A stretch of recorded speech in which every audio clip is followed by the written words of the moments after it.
পূর্ব ঘোষিত সূচি অনুযায়ী আজ 8ই আগস্ট আজকে আমাদের এই আদিবাসী মহাসভার পক্ষ থেকে আমাদের এই প্রেস মিটিং আপনাদের জ্ঞাতার্থে আমরা যে বার্তা দেওয়ার জন্য আজকে আমাদের এই প্রেস মিটিং সেটা আপনারা অনেকেই অবগত আছেন।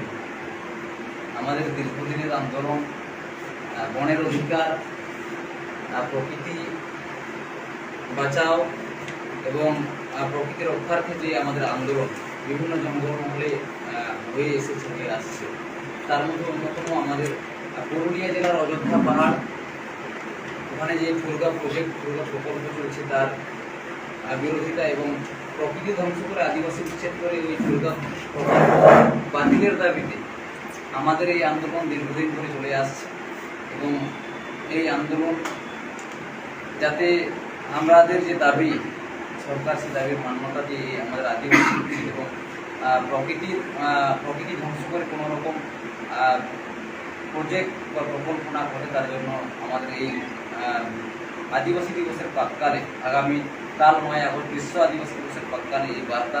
এবং আপনারা জানেন, সকলে অবগত আছেন, বীরভূম জেলার দেউচা পাচামি মোহাম্মদবাজার ব্লকে ওখানে আমাদের কয়েকটা নয় অনেক বহু গ্রাম যেখানে জোরপূর্বক সরকারের দ্বারা পাবলিক হিয়ারিং ছাড়াই ওখানে যেভাবে কয়লা খনির নাম করে আদিবাসী ছেলের একটা চক্রান্ত সরকার আদিবাসী বিরুদ্ধে একটা ষড়যন্ত্র যেটা চালাচ্ছে, তার বিরুদ্ধে আমরা আন্দোলন আগামীকাল 9 থেকে 15 আগস্ট সারা রাজ্যব্যাপী প্রতিটি জেলা জুড়ে পদযাত্রা এবং বিভিন্ন স্থানে বিক্ষোভ প্রস্থানের কর্মসূচি আমাদের এই বনাধিকার ও প্রকৃতি বাঁচাও আদিবাসী মহাসভা থেকে আমরা গ্রহণ করেছি। এই কর্মসূচি আগামীকাল অর্থাৎ আদিবাসী দিবস বিশ্ব আদিবাসী দিবস 9 আগস্ট থেকে 15 আগস্ট পর্যন্ত স্বাধীনতা দিবস অবধি সাড়ম্বরে বিভিন্ন জেলা জঙ্গলমহল শুধু নয়, উত্তরবঙ্গের বিভিন্ন জেলা এবং কলকাতা কেন্দ্রিক এই আমাদের আন্দোলন প্রতিটি জেলায় আমাদের বিভিন্ন গণ সংগঠন এবং বিভিন্ন সংগ্রামী সাথীদের নেতৃত্বে আমাদের এই আন্দোলন চলবে। এই আন্দোলনে আমার এখানে অনেকে উপস্থিত আছেন। আমাদের আদিবাসী মহাসভার যেটা গঠিত হয়েছে তার নবনির্বাচিত আমাদের এখানে অনেক প্রতিনিধিরাই আছেন। আমি এই বিষয়ে আমাদের দেউচা পাচামির রূপরেখা এবং দেউচা পাচামির যে সমস্যা তৈরি হচ্ছে আমাদের আদিবাসী উচ্ছেদের জন্য যে সরকারের যে ষড়যন্ত্র, তার জন্য আমি আমার দেউচা পাচামি থেকে বীরভূম জেলা থেকে আমার প্রতিনিধিরা আছেন এখানে। আমি আমার প্রতিনিধিদেরকে সংক্ষেপে দেউচা পাচামির বিষয় নিয়ে আমি একটা কথা বলার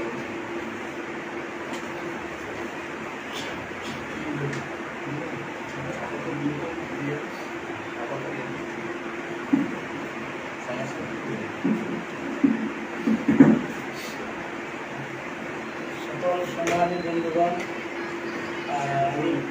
আমি দেউচা পাচামি থেকে হেমব্রম।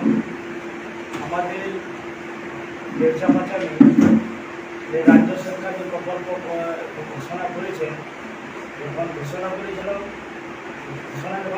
তখন একরকম কথা বলছিলেন, আর এখন যখন প্রজেক্টটা উনি চালু করতে চাচ্ছেন তো এখন একরকম উনি প্রচেষ্টা চালাচ্ছেন।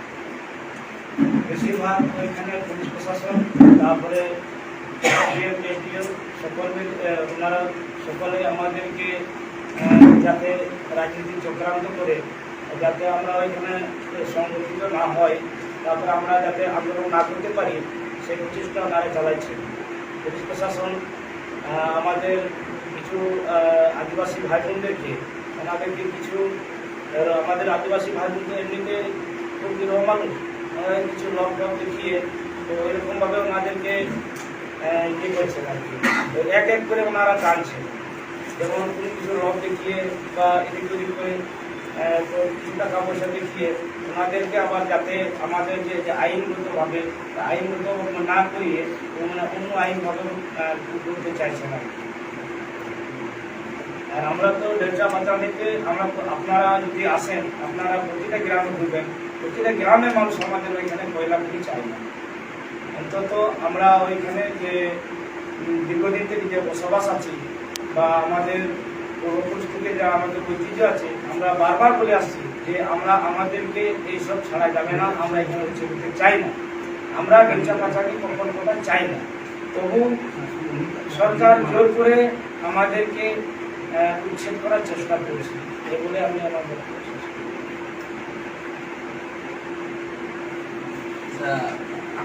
আমাদের পুরুলিয়া জেলার ওখানে পুরুলিয়া জেলার আরেকটা পাহাড় তিলাবনি পাহাড়, সেখানেও সরকার রাতারাতি আমাদের ওই তিলাবনি পাহাড়কে ওখানে স্থানীয় মানুষের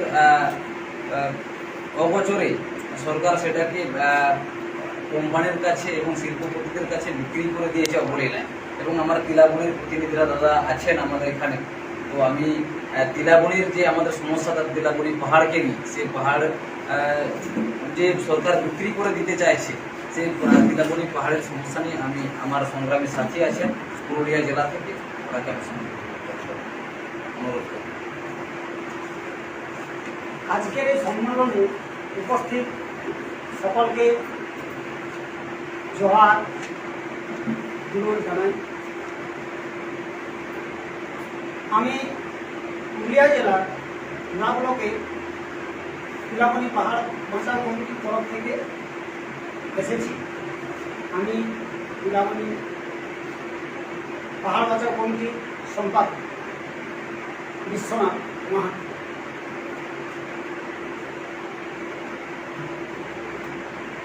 আমাদের কাজ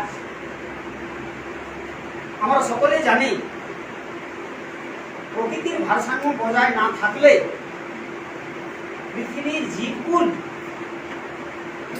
ধ্বংস হয়ে যাবে। তথাপি শোষক শ্রেণী প্রকৃতির উপর যেভাবে অন্যায় অত্যাচার চালাচ্ছে, তার বিরুদ্ধে আমাদের এই সংগঠনগুলি ও প্রকৃতি প্রেমিক যে সংগঠনগুলি আছে, সকলে আমরা যদি ঐক্যবদ্ধভাবে আন্দোলন না করি, তাহলে কিন্তু আমাদের পরবর্তী প্রজন্মের ভীষণ অসুবিধা হবে।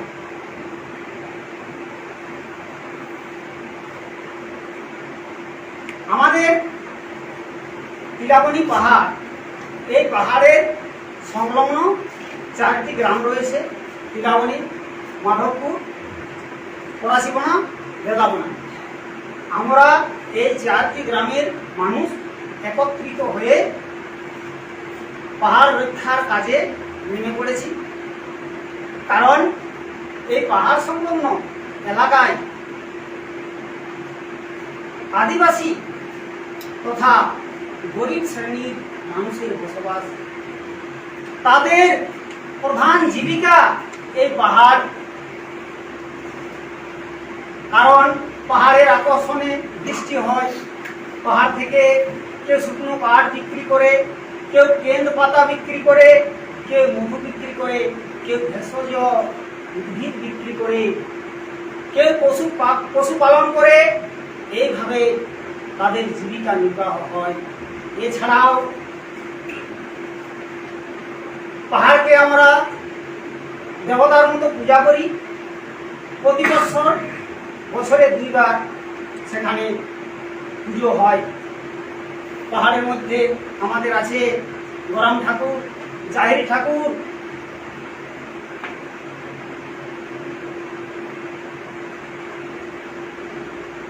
অথচ এই ঠাকুরের উপর আজ নির্মমভাবে অত্যাচার। দেখুন, পাহাড়কে আমরা মা বলি, তাহলে মায়ের বস্ত্র যদি কেউ ছিনিয়ে নেয়, তাহলে আমাদের বেঁচে থাকা না থাকা সমান। তাই আজ আমরা সকলে আজ একত্রিত হয়েছি। ভারতের সংবিধানে 51 ধারা বলছে, জল, জঙ্গল, জমি, পাহাড়, হ্রদ এগুলি রক্ষণাবেক্ষণ আমাদের মৌলিক অধিকার এবং কর্তব্য। আমরা আমাদের এই মৌলিক অধিকার এবং কর্তব্য নিয়ে লড়াই শুরু করেছি। গণতান্ত্রিকভাবে আমরা আন্দোলন করছি। তাই আমরা যদি সকলে একত্রিত হয়ে এই আন্দোলনকে তীব্রতর করে গড়ে তুলতে পারি, তাহলে এই প্রকৃতিকে রক্ষা করা আমাদের পক্ষে সহজ সাধ্য হবে। আজ অবধি আমাদের এই তিলাবনী পাহাড়ের যেসব চক্রান্ত চলছে সেই বিষয়ে আপনাদের কাছে আমি তুলে ধরছি। 2009 14 ফেব্রুয়ারি এর আগে অপরিচিত ব্যক্তিরা গাড়ি নিয়ে পাহাড়ে আসে এবং জমি চিহ্নিত করে। তখন গ্রামবাসীরা 2009 14 ফেব্রুয়ারি প্রথম প্রধান ভিডিও এবং ডিএমকে ডেপুটেশন দেয়। 2022 8 এপ্রিল পুনরায় 1004 জন গ্রামবাসীর স্বাক্ষর নিয়ে গুড়া ব্লকের ভিডিও, ডিএল, এলআরও, পুরুলিয়ার ডিএম, ডিএফও, ডিএল এবং এলআরওকে তিলাবনী পাহাড় বাঁচাও কমিটির পক্ষ থেকে ডেপুটেশন দেওয়া হয়। 2022 3 জুন কোম্পানির লোকজন আধুনিক মেশিন নিয়ে পাহাড় কাটতে আসে। গ্রামবাসীরা শান্তিপূর্ণভাবে বাধা দেয়, কোম্পানির লোকজন ফিরে যায়। ফলস্বরূপ 2022 9 জুন কোম্পানির কর্তৃপক্ষ 8 জন গ্রামবাসীর নামে মিথ্যা কেস করে। 2022 4 জুলাই গুড়া ব্লকের ভিডিওকে পাহাড় যাতে না কাটে এবং মামলা যেন তুলে নেয় তার অনুরোধ জানিয়ে ডেপুটেশন দেয় তিলাবনী পাহাড় বাঁচাও কমিটি। ইহাতে বিডিও সাহেব বলেন, গ্রামবাসীর লিখিত অনুমতি ছাড়া পাহাড় কোনোভাবে কাজ হবে না। 2022 7 জুলাই ভারত জাকাত মাঝি পরগনা মহলের পক্ষ থেকে অন্যান্য দাবির সাথে তিলাবনী পাহাড় যাতে না কাটা হয় তা ডেপুটেশনের মাধ্যমে তুলে ধরেন পুরুলিয়া ডিএম সাহেবের কাছে। তাই আমার সকলের কাছে অনুরোধ, আপনারা সকলেই